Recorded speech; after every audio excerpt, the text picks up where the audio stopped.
Honorable Chairman, ICMSC, Janaab President, Rahul Bidhi Saab, Bar Tax Bar Association, Janaab Hafiz Idris Saab, Habib Mahmood Saab, Shahid Saab, اور تمام participants Rawal بڈی صاحب بار tax bar association اور رتبہ اور آئی C M P اور جتنے speaker ہیں سب کو السلام علیکم. میرا آج میرے پہلا والا ریزلٹ تیزی سے گزار دیا. میرا آج کا جو پلان یہ تھا وہ یہ 15-20 پیجز پہ تھا، جس میں مجھے یہ کہا گیا تھا کہ آپ نے سیلز ٹیکس ایکٹ راز صاحب کیونکہ ڈیٹیل انہوں نے بتایا ہے تو آپ نے اس کا کریٹیکل انالیسس کرنا ہے. اور ہمارے ملک میں اور پوری دنیا میں بھی کسی چیز کو کرٹیسائز کرنا سب سے آسان کام ہے. تو میں نے آپ کو صاحب سے بھی باتیں ہوئی کہ کس حد تک کر رہے ہیں، لیکن ابھی آپ کا پلان بی پہ آ گئے اور صرف 25 پیجز کو 1 پیجر اور میکسیمم میں آپ کے 7 سے 8 منٹ لوں گا، اس سے زیادہ ٹائم انشاءاللہ نہیں لوں گا کیونکہ رمضان صاحب نے ماشاءاللہ کافی ڈیٹیل میں سیلز ٹیکس ایکٹ پہ بات کر لی ہے. تو میں کوشش کروں گا کہ 1-2 چیزیں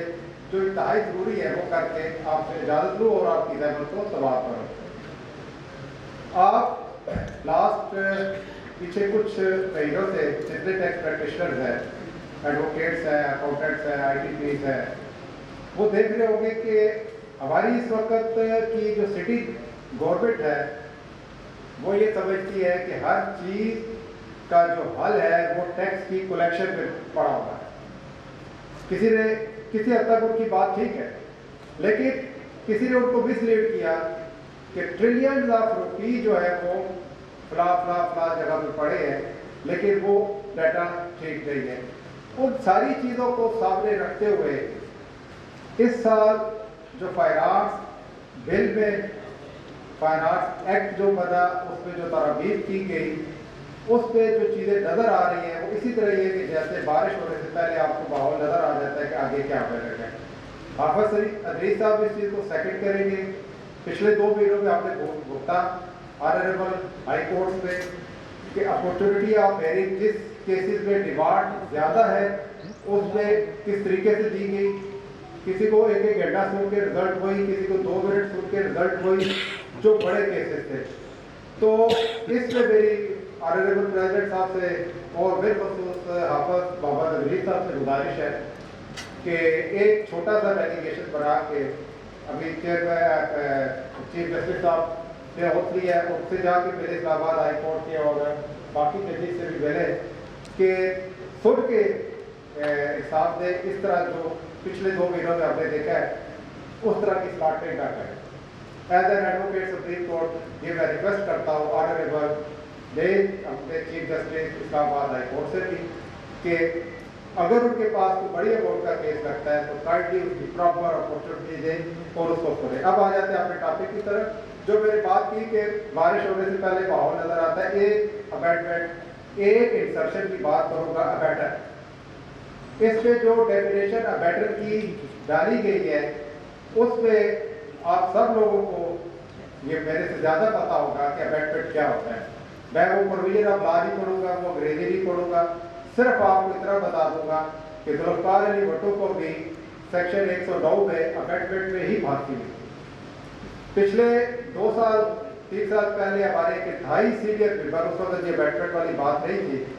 ان پہ ایف آئی آر میں ان کا نام ڈالا گیا. انتہائی سینئر ہمارے ممبر تھے.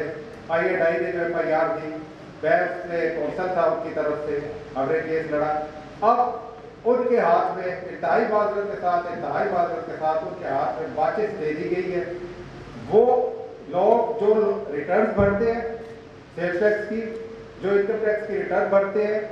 اور بالخصوص ای انٹرمیڈیری میں بھرتے ہیں اور اپنے کلائنٹ سے سگنیچر یا پورا وہ پروسیس نہیں کرتے، وہ اپنا قبلہ درست کریں اور اس سیکشن کو بار بار پڑھیں.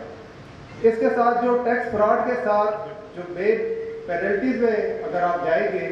تو وہاں پہ ابیٹرز پہ بھی وہی پینلٹیز، ویسے بھی کرمنل لا میں سیکشن 109 میں وہی پینلٹیز ہوتی ہے جو مین اکیوز کی ہوتی ہے، ابیٹر کی بھی وہی ہوتی ہے. لیکن جب آپ اس کی انگلش پڑھیں گے تو آپ کو اندازہ ہو جائے گا